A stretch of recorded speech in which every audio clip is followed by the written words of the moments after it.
Good day mga kamots! Welcome back to our YouTube channel.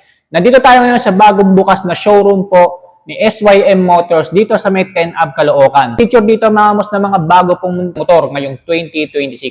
At unahin na nga po natin mga kamots, itong pinakabagong SYM ADX 300 po nila. Alamin natin kung ano-ano mga specs at features na tinataglay nitong 300cc ADB na ito mula kay SYM. At kung kayo naghahanap ng medyo na ibang brand ng ADB, baka magustuhan nyo itong isang ito, mga mos, mula po kay SYM Motors. Kaya naman huwag na natin patagalipyan, simulan na natin.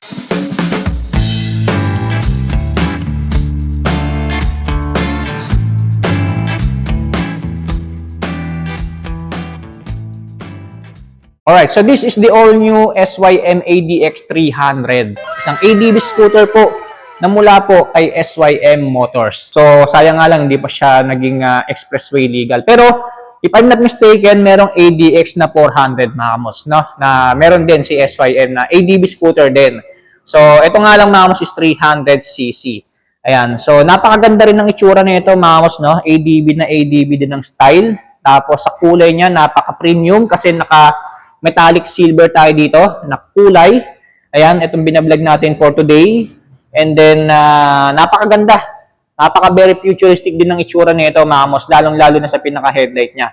So, meron tayo dito projector lamp na 4 units. Ayan, naka-projector lamp na po yung pinaka-headlight niya. And then, by the way, naka-LED na po lahat ng mga ilaw nito. Ito po yung pinaka-daytime running light niya rito. And then, nandito sa gitna yung pinaka-signature logo ni SYM. Return signals naman niya dito nakapwesto sa ilalim. Ayan. Ganda. Tapos meron pa siyang accent ng black dito.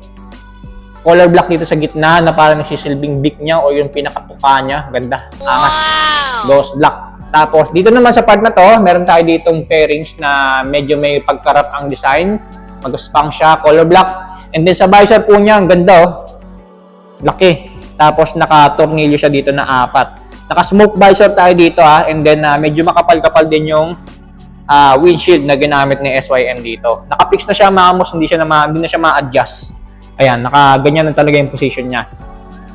And then, ito naman po yung itsura ng pinakagilid niya. Wala naman siyang ganong ka-decals. Napaka-premium talaga ng itsura. So, meron lang tayo ditong emblem na silver dito na nakalagay is 300. And then, dito naman sa part na to is ADX. Ayan, ganda, di ba? Palit lang, simple lang. Tapos, ito naman po yung pinaka-footboard niya. Ayan. So, as you can see, extendable siya hanggang dito. Tapos, naka-anti-slip na rin yung footboard nyo. Ayan. Hindi siya mating siya, makamos ang kapal ng mating nyo. Ayan, hindi agad-agad mapupudpod. Tapos, naka-anti-slip na rin. Ayan. Tapos, meron pa siyang design dito na color silver sa ilalim. Tapos, ito naman, meron siyang butas dito. Parang air vents lang naman yan or design mga kamos na. Ayan. So, ito naman yung pinaka-tambucho niya. Ayan. So, mapapansin nyo, malaki din yung tambucho niya. Ayan. Tapos, naka two-tone color ng heat guard. Matte silver, tapos black. Ayan. Laki ng tambucho niya talaga. Tapos, naka dual shock absorber tayo dito sa likuran. Ayan. Kaya lang, wala pa siyang sub tank dito. Ayan. Naka-ordinary suspension lang tayo dito. Tapos, kagandahan dito, meron siyang built-in tire hugger. Ayan. Haba ng tire hugger nyo, simula dito hanggang dun. Kaya naman talaga yung mga putik hindi tatalsik dun sa engine bay natin. Ito naman po yung itsura ng taillight nitong ADB na to. Ayan. So, solid red yung pinaka-taillight niya rito. Tapos sa gitna, ayan, parang ito yata yung pinaka-nagsisilbing brake light niya. Ayan. Tapos, sa turn signals niya, nakahiwalay nga lang dito. Iwasan nyo na lang siya na masagi at para hindi siya mabali. Meron siyang built-in plate light, and then ito yung pinaka-plate holder niya. Tapos may reflector sa ilalim na color red. And then ito naman po yung pinaka-CVT niya. Sa CVT po niya, wala na rin po siyang kickstart, mga kamots, na of course. Tapos nakalagay dyan sa crankcase niya is SYM. And then ito naman yung pinaka-airbox niya. Ganda. Tapos meron siyang design na parang forged carbon dito. Wow! Pinaka-airbox niya. Ganda, di ba? Tapos sa passenger foot peg, ito naka-alloy. Tapos natutupi siya. Pindutin mo lang na ganyan. Ayan. So, magagamit mo na siya. Kapag gusto mo namang i-tiklop, ayan. Balik mo lang siyang ganyan. Simple as that. And then, naka-alloy tayo dito na foot peg.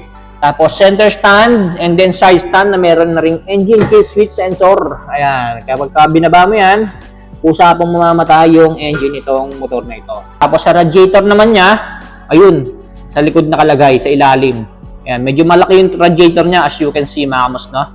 Yan po yung pinaka-radiator niya. Alright, so proceed na kagad tayo sa sukat ng gulong nitong pinakabagong SYM ADX 300. Sa harapan po, ito po yung gumagamit ng 120 by 70 by 15 inches na gulong. Sa mags po niya, ganda oh, naka-matte black powder coated finish na mags. Tapos sa telescopic fork niya, mamos, yun nga lang hindi pa siya naka-inverted fork suspension. At pagdating naman sa sukat ng gulong niya sa likuran, mamos, ito po yung naka 140 by 70 by 14 inches naman. Ayan. And then by the way, naka-disc brake na rin po ito sa likuran, mga kamots ha. Ayan, kung mapapansin nyo, naka-disc brake na rin po yan. Kaya naman sa braking power, talagang malakas-lakas din ang isang to mula kay SYM. Customized na rin yung upuan niya rito. Naka-camel box seat na rin. Ayan. Mababa yung sa driver, tapos medyo mataas naman yung sa passenger. And then naka-anti-slip features na rin yung cover niya. Ibig sabihin, hindi basta-basta dudulas kapag bigla kang pubreno rito. Tapos, ito naman yung pinaka-underseat compartment niya. So, I must say na medyo malawak din kahit paano. Pero disclaimer lang, ayon po kay SYM Motors, isang full face helmet lang po ang kasya dito. Which is dito ilalagay. Tapos, and then meron ka pa naman may ilalagay na may iba pa mga gamit dito sa part na to. Ayan. Ayan naman medyo malaki din yung underseat compartment niya. And dito sa grab bar niya, mga kamots, ayan, so naka-alloy din tayo dito na grab bar. 2 portion, isa dito, tsaka isa dito. Hindi siya isang buo. Ayan, matte black paint finish yung pinaka alloy grab bar niya rito. Ayan. And then dito naman tayo sa fuel tank niya. As you can see, dito rin nakalagay sa gitna. Ayan, ayon po kay SYM Motors, meron pong 16 liters fuel tank capacity. Ayan, so medyo malaki-laki yung fuel tank niyan nitong ADX 300 mamos. No? Kaya naman hindi ka rin mabibitin pagdating sa mga biyahe-biyahe pag gamitin mo itong motor na ito. Meron siyang side pocket dito sa may bandang right side, mga kamots, no, na medyo malaki. Ayan, kung mapapansin nyo, malawak. I think kasya dito, 2 cellphone, motorcycle gloves, mga barya-barya. Huwag nyo lang iwanan kasi nabubuksan siya kahit hindi naka-activate itong motor na ito. As you can see, naka-keyless na rin po ito. Ayan, so iwas nakaw na rin. And then, ang kagandahan dito, meron siyang suksukan ng emergency key. Kaya kung sakaling malobat yung remote or yung baterya nitong motor na to, meron kayong pagsusuksukan ng susi dito sa gitna ng mismong valve niya or emergency key para mapapaandar nyo pa rin itong ADB scooter na ito. Tapos dito naman tayo sa taas niya sa handlebar. So of course naka-naked handlebar. Dito tayo sa mga buttons and switches niya. Basically meron tayo ditong passing light, high beam, low beam, hazard switch meron na rin siya. High beam, turn signals left and right, busina, and then dito naman sa right side, engine key switch. Ayan, so meron na rin po siya. Tapos, electric push starter. Ayan, sa hand grip naman niya, ayan, so makapit din naman yung ginamit ni SYM. And then meron tayo ditong bar end na stainless. And then kagandahan dito, meron na rin po siyang lever guard dito na nakakonekta from bar end going here sa brake lever niya. Ayan, ganda oh. Tapos sa brake lever naman yan, naka chrome silver na brake levers tayo rito, left and right. Sa side mirror niya, ito po yung pinaka-itsura, ganda. Tapos may natatak na SYM. Ayan, ganda.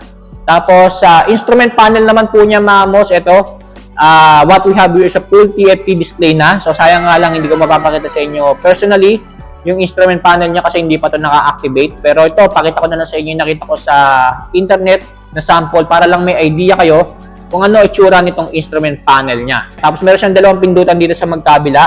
Ito, yung mode, tapos set. Ayan, magkabilaan po yan. Alright, so bago ko makalimutan mga kamos, dito na rin po pala nakapwesto yung USB charging port niya na meron na rin po itong ADX 300. So USB and then Type-C ready na rin po ito mga kamos, no? Kaya naman convenient na rin kung sakasakaling mag-charge ka, at least dito sa packet niya nakalagay yung cellphone mo. Hindi mababasa ng ulan. Sara mo lang yan, safe na yan mga kamos, no? Pero wag niyo lang talaga siya iiwanan para hindi siya mawala. Ayan.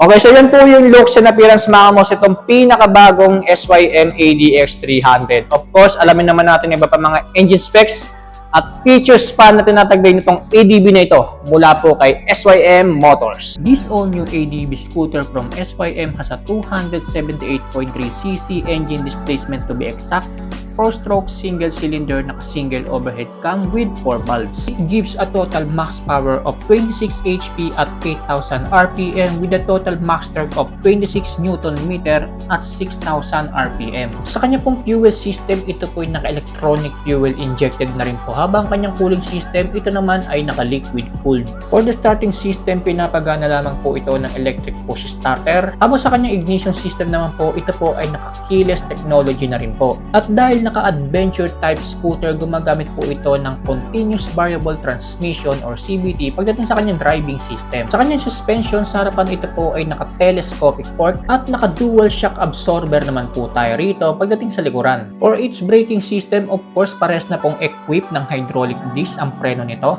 harap at likuran. Ayon po kay SYM Motors ay meron na rin po mga safety braking features tulad ng dual channel ABS at traction control system. Na talaga namang wala ka nang hahanapin pa dahil sa braking features pa lang nito ay talagang panalo na. With very futuristic TFT display panel na rin po itong ADB scooter na ito, at magmula nga po sa pinaka-headline nito hanggang sa mga daytime running light at third signals pati sa taillight niya, lahat po ay naka-LED lights na po. Kaya naman makakaasa tayo na maliwanag ang mga ilaw nito. And lastly, meron na rin po itong built-in charging port na naka-USB at Type-C ready na rin po. Very convenient dahil ibig sabihin lang doon dalawang cellphone na kaagad ang ma-charge natin ng sabay dito sa bagong ADB scooter na ito. At para naman sa kanyang dimensions, meron po itong overall length na 2,185mm, overall width na 810mm at overall height na 1,325mm. Meron naman po itong seat height na 790mm, habang ang kanyang ground clearance naman po ay 150mm. At ang kabuang bigat naman po nitong bagong ADB scooter na ito mula po kay SYM Motors ay 199 kg.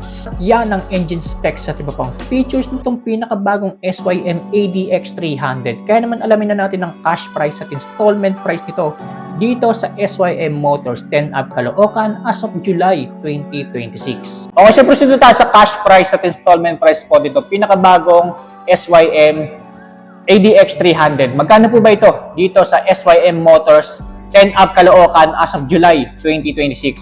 So, para po sa cash price niya, mga kamos, ito po yung nagkakalaga ng 260,400 pesos.